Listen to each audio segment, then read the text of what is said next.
Hello, everyone, and welcome to Unmasked. We're back for another incredible episode. As always, before we dive in, we are going to take a few moments to pause right in our tracks and just notice your breath.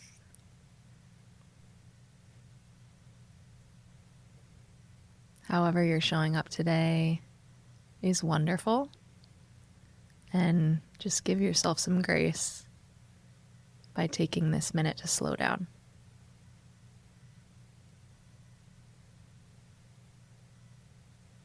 And when you're ready, we can come back together. Sweet Grace, thank you for being here. Thank you for having me. I'm really grateful to have this conversation with you, and the world is lucky to hear your voice and hear your wisdom. We have so much we could cover, so I'm excited to chat and dive into who you are behind the labels. I am one of many humans that's blessed with your friendship. Grace is someone who holds space for anything and everything, and you've been such a rock and a support already in my life, and we haven't known each other very long. So thank you for that. Likewise. Grace's 3 words. Let's go. We've got caring, devoted, and driven. Will you share a bit more about these words and how you feel you embody them? That's really funny. Last night was thinking about what I was going to send you, and I asked my partner, and I asked ChatGPT, and I was like, based on my previous prompts, how would you describe me? Describing oneself is difficult, and then condensing it into 3 words even more so. And I do feel like these words have been with me for a long time. Caring has been a part of my life since forever, as the baby of 5 and then 2 brothers with disabilities. I think I was put in a role to caretake at a young age, and I was blessed to caretake for my mom at the end of her life. Devoted. I grew up dancing and played violin and practiced ballet after school, so I had really a busy schedule and woke up early to practice violin, and then was in lessons from 4 to 9 p.m. most of my adolescence, which translated into student athletics in college. And I think at that level, you have to be disciplined and love what you're doing in order to survive the intensity. What was the other word I Driven. said? Driven. Yeah. I think that goes along with the high performance, caring about the level at which I showed up in school, with my family, with my friends. That label feels really pronounced too in our program. And that's all I got. That's you in summary. Wonderful. It's clear that these 3 words are really interconnected for you. You care so much about what you're doing and the people in your life. And that shows up similarly with devotion and drive to do your best and be your best self. One topic that we connected on from early days was being an athlete and the rigor, the intensity around collegiate athletics and being in competitive sports. Will you tell us about your sport and where you are now with it? It was very random and not what I had envisioned for my college experience. I was a walk-on rower and knew that this sport would offer extra scholarship, and that majority of collegiate rowers have never rowed before. I think the statistic is about 70% have never rowed before. Really? I did Yeah. not know that. So they recruit tall girls, volleyball players, basketball players. And because of my drive, I made it. But I was horrible. I was such a bad rower. And the intensity of the sport felt familiar to dance. And I had an instant community that I really wanted and needed and knew that would support me in college. People who didn't have a good college experience probably didn't have the right amount of support around them. So I was just really proud of myself for making it. When I went to the boathouse for tryouts, they said to stand up if you were an athlete, and I was the only person sitting in my chair because I really didn't identify as an athlete. I was a ballerina. Wow. Okay, so you would not identify a ballerina as an athlete. I do now. At the time, though, I felt really out of place. And I was a good team player. Ballet was a very individual sport, and rowing was a very team sport, very much a team sport. And I loved championing my girlfriends, and I loved being in the locker room and knowing like there were tears going on to the erg for the workouts because they were so hard and so miserable. I would say rowing is one of the most miserable sports there is. And then you survive it, and the hardest part of your day is done after running stadiums at 7 a.m. or being out on the water in the freezing cold when it's snowing and you can't wear gloves because you'll ruin the spin of the oar. Did you feel overworked by coaches? Yeah. Yeah. And their priorities were really misaligned with mine. I was pre-med, and school also mattered to me, and school mattered to me more than my sport. And I remember I had an 8 a.m. like biology class freshman year, and there was an exam, and we had workouts at like 6. And so I had to leave early in order to make it to my exam on time. And they said, well, if you leave early, then start early. And so I got to the boathouse at like 4:30 that morning before my 8 a.m. class. That is some drive, devotion, all the above. Oh, man. I think, fortunately, I never had an injury in that sport. And I definitely was witness to other student athletes who had injuries who were forced to push through.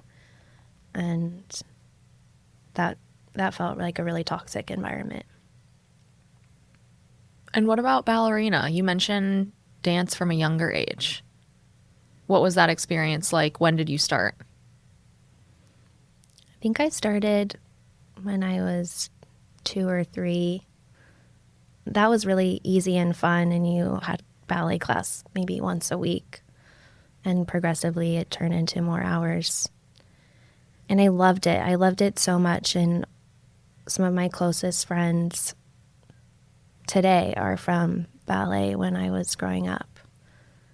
I was fortunate to be put in a non-competitive studio where we had one recital at the end of the year and didn't compete until, I don't know, maybe I was in middle school going to the Grand Prix ballet competition in Chicago.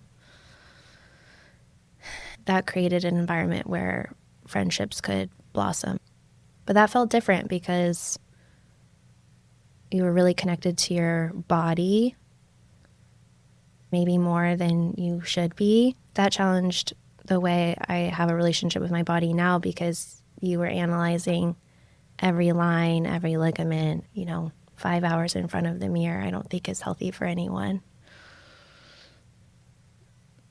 But overall, I love the body awareness it gave me. I think that supported me in the sport of rowing and supports me now in the way that I care for my body too. When did you start to realize it was unhealthy while you were in dance? I think what's interesting is I don't think dance itself was a catalyst for me. I think it was some of the conditioning of dance that maybe laid the foundation for body image to impact me later. I remember puberty and noticing bodies changing, but also felt pretty comfortable with the way that my body was changing. Rowing, you are ranked by power per weight in the locker room. So anytime you, and by weight, there would be a list in the locker room where you could see that. And I wasn't as strong as the other girls on the team, and I wanted to knock my spot down. And so then it was like, well, if I'm not as strong, then maybe I'll just lose weight so I can have a better ratio of power per weight. And that sport, I ended up quitting because they changed my position from a rower to a coxswain. And normally coxswains are between 5 foot and 5'2". I was such a good team player that they wanted to keep me on the team, but I really wasn't a good rower. So they were like, well, why don't you be a coxswain, but you need to drop 16 pounds. So I had weigh-ins every week, and that was such a mind F because I wouldn't even want to drink water before to make sure that I was under what they needed me to be at. Then your workouts were different, and most of the time on the boat, you're just steering the boats. You're not even getting the energy release and the intensity that I loved. That was the part of athletics that felt really familiar. I love pushing my body. I love challenging myself. And as a coxswain, I was just sitting there and telling the girls when their oars were. And then being told to lose weight. Yeah, because you're just dead weight on the boat. You're just sitting there. That's scary. Yeah. I don't know a lot about rowing, so I wouldn't have known that. Do you think it's still that way? Completely. It's actually one of the sports next to gymnastics with the highest rate of eating disorders. I think because you're ranked in that way. And I think the coaches probably line boats up specifically for the weight. The whole team has to be a certain weight on the boat, too. Thinking about where you are now, what was your most positive takeaway from being an athlete and a ballerina, a rower? And what was your most negative takeaway? Both were a really safe place away from other crises in my life. It was a place that I could connect with myself and my teammates. You're not on your phone and working toward a collective or personal goal. I do also think that the discipline has served me in many ways in my life. It's funny, I never even thought about it, but it's coming to me now of like having fun, letting loose and having fun and free time and playing wasn't part of my life outside of school and sports and goal-driven avenues, I guess. I do think that body image is still something that I struggle with, and I think I'm not unique in that experience as a woman in general. However, maybe more so because of those experiences. And I can be really hard on myself. I think both pushed for perfectionism, which was already a strong thread in my own personality. So it just got a little bit harder.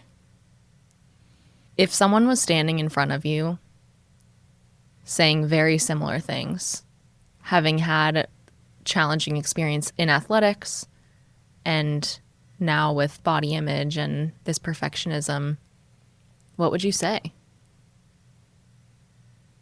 First, I just want to normalize it and let them know that they're not alone, and I feel deep empathy for them. I don't have the answers myself. I'm still navigating it. I think it's a journey. It was, in theory, good for like medicine, and when I worked as an EMT or a medical assistant, double checking, and knowing what I was putting in IVs or medications for patients. But, well, it's I don't know. something that, based on research that I've actually been doing in this program around perfectionistic tendencies that usually are found in competitive athletes, whether that be collegiate, professional, Olympians, is in ways necessary to win a gold medal or win a championship. And so I think there's these two sides of the coin of how can we help athletes in the future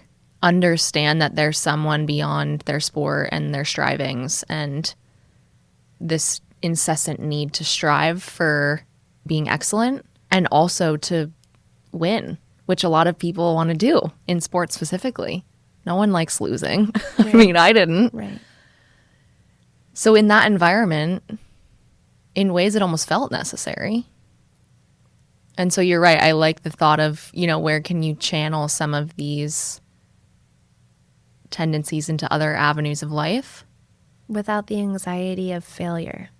Yes. Yeah. And the shame of what it would look like to fail. And then I think it's a matter of accepting that We're human. we're not going to be perfect. Yeah. And that's so hard. Because I would say I struggle with similar things, to write the perfect paper in grad school right now and read every page of every book when some of it is just unrealistic. Sorry, professors. Did you have a hard time answering the question, who am I, after leaving sports, after quitting rowing, no longer identifying as a ballerina? Was that challenging for you, or was it a relief? I was lucky also because I did my yoga teacher training when I was 14. So that was kind of a backbone for me of movement and softness, and a place I could go on my mat and cry and just be with myself. I think the hardest part was the time that I gained and lost. I didn't know what to do with 5 hours. I didn't know how to understand a workout that wasn't 5 hours. Relatable. Or like so intense that you're crawling off the treadmill or something. Yeah. Which sounds sick. It sounds so sick. And then school was still really intense, and I did EMT training right after I graduated college, and COVID happened, and I think it was all divinely timed in my life. And I'm really, really grateful I had yoga on the other side to catch me, because I could still go to 2 heated vinyasas a day and feel like I had pushed my body in a similar way.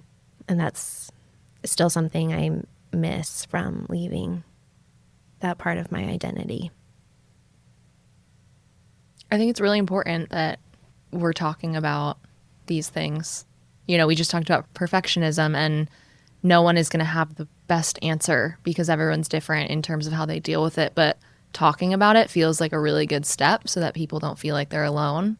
And similarly with the intensity of workouts or this space in our day and our lack of structure, it's like none of us are alone. Everyone's feeling it. And sometimes it can be shameful to talk about it because it's challenging. As athletes, we don't want to feel weak because we've always meant to be the best and strong and show up. So in general, this conversation, I hope, reaches other athletes who are feeling those things that you've described and that we've spoken about. Shifting gears a bit, you have experienced tremendous loss in your life. You mentioned your mom and spoke about being in the caretaker role, another label that you've lived through in your life. if it feels safe to, would you speak about that and the experience of loss and managing grief in your life? I think we've all experienced loss in our own ways. And even with breakups or boyfriends that I've had, you have that feeling of knowing that it's ending and you're grieving in the process of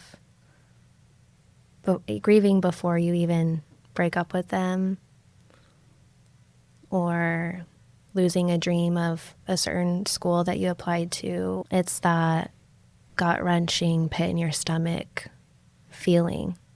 I was 18 when she was diagnosed, so it was my freshman winter break of college.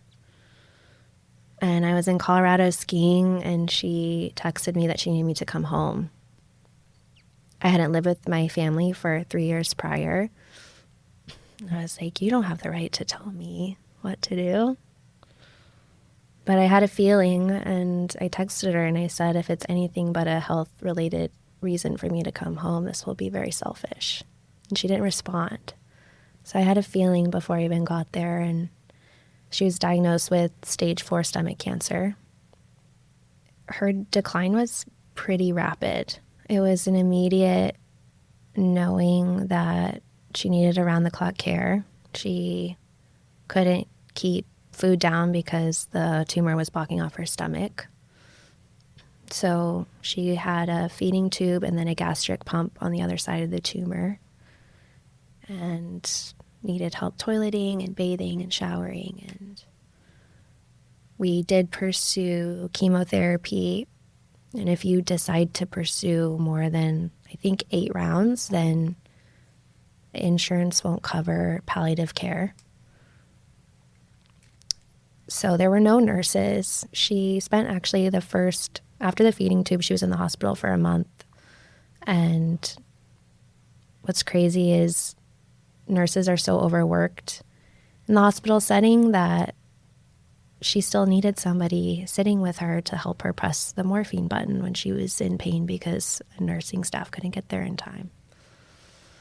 So my older sisters had jobs, and my dad needed to work also to pay for your bills. And I was with her 9 to 5 every day, and then my 2 sisters and I rotated every third night.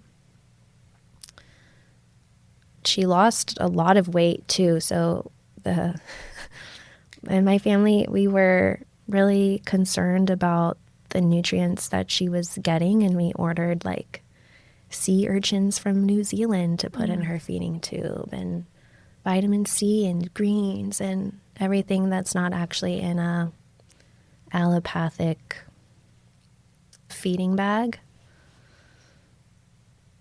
And sometimes the tubes would get clogged because it was so thick of nutrients. So anyway, even throughout the night, you would be checking to make sure that the feeding bag was going. So that was 8 months, really intense.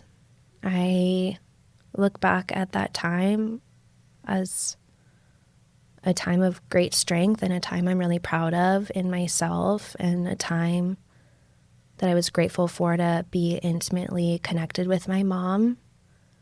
That period also helped me embody who I wanted to be even more, because she felt most safe with me, and that safety is one of my biggest values. So I was at every chemo appointment. I was the only person she wanted to shower her, the only person she would let her give her coffee enemas. And I got to see her innocence, and she was so beautiful in that way. Sophomore year started the day after she died, and I went right back to school because I wanted to live the life that she could no longer live. And I felt a huge mission to carry her legacy forward. And closer to her passing, I felt that mission more intensely, and sometimes I miss that. I wish that feeling was closer to me now. I think losing a parent at a young age was pretty isolating. I didn't have any friends at that time who had lost a parent. And I don't think at any age there's a day that you don't need guidance or unconditional love or a mother's voice cheering you on. I feel grateful too because not everyone misses their loved ones on the other side, you know? So for me, grief is really a reflection of the love that I have for her and the love that we shared for each other and the love she had for me. I had a really good mom. I also think now the gift that I have is to mother myself and believe that I have everything in me and around me that I need to go forward. I don't think she would have left or transitioned if she thought that we needed her longer. Like, I really believe that the soul leaves when they're ready and when it's time and when all her lessons and gifts were complete. Thank you for sharing and for being open and honest and vulnerable. I have no doubt that's not the easiest thing to speak about. So I'm just grateful for you to speak on a topic that is really close to your heart. Thank you for asking. I also think with loss, sometimes people don't even know how to relate to it if they haven't themselves experienced it. And truly, it's such a gift for me. I don't want to speak on everyone's behalf, but when people ask about my mom, I'm like, oh, let me tell you about her. She's awesome, you know? I love that. As you should. I want to know everything about this woman, considering how awesome you are. It's clear that you have so many layers to your life and so many pieces that have come together to bring you to where you are. How are ways that you care for yourself through all of these experiences of deep grief, loss, caretaking, being an athlete that was overworked? What are a few ways, just as we start to get towards the end of the episode, that you take care of yourself looking back on all of those experiences? I have a miniature golden doodle named Romeo. That's the key. And dog love is unconditional love. And I feel grateful for him every day. And he needs to get outside every day and be cared for every day. So he was a huge help in getting out of bed in some of the harder seasons of my life. Nature has always been such a safe place. I have loved identifying with Mother Earth and Father Sun and Mother Moon. Sometimes I can see the moon and the sun at the same time, and I'm just like, I am so held. Or putting my bare feet on the ground, or hiking in Colorado where I used to live. And that serenity and beauty is breathtaking and peaceful and soul-giving. I cook, and that's a gift from my mom. When I get to share meals with people, friends, my partner. I've had really good friends, really good trail angels, really good boyfriends. I have a really good fiance. Like, I feel really lucky with the people who have been on my path supporting me. And then my yoga mat. And obviously, like, a good Gilmore Girls binge is Yes. really nurturing. That is a great list. Wonderful. Something that was shining through in this entire episode that you were exuding as you were speaking about all these experiences and self-care and loss, etc., is gratitude. You are clearly so grateful for the things in your life that have been positive, even though you've experienced a lot of difficulty. It's clear that that's one way that you move forward. And correct me if I'm wrong, but I feel that because you speak so eloquently and so beautifully about the blessings in your life. I'm like, are you kidding me? The sun's shining. I've got my matcha. I'm at Columbia in a podcast studio. Are you kidding? Yes. What more could you ask for? Well, we have a few minutes left. This has clearly all led to somewhere where Grace wants to show up in the world. How are you wanting to serve? And in that service or anywhere in your life, how can people connect with you that might be listening? Thanks for giving space. I love women. I want to work with women. If you identify as a woman, I'm so here to be your sister. I completed a somatic coaching certification. Through that and my own somatic therapy, I've felt more embodied and more grounded, and it's applicable to everyone and in any season of life for women. You can find me on Instagram. My handle is at I am Grace Amara. Send me a message and I'll be happy to chat. Thank you for allowing people to connect with you today and potentially after. Your presence is truly a gift. It's been an honor. Thanks for being here. Thank you, Rachel. I feel so honored. Thanks, everyone. My name's Rachel Peck, and you've been listening to Unmasked.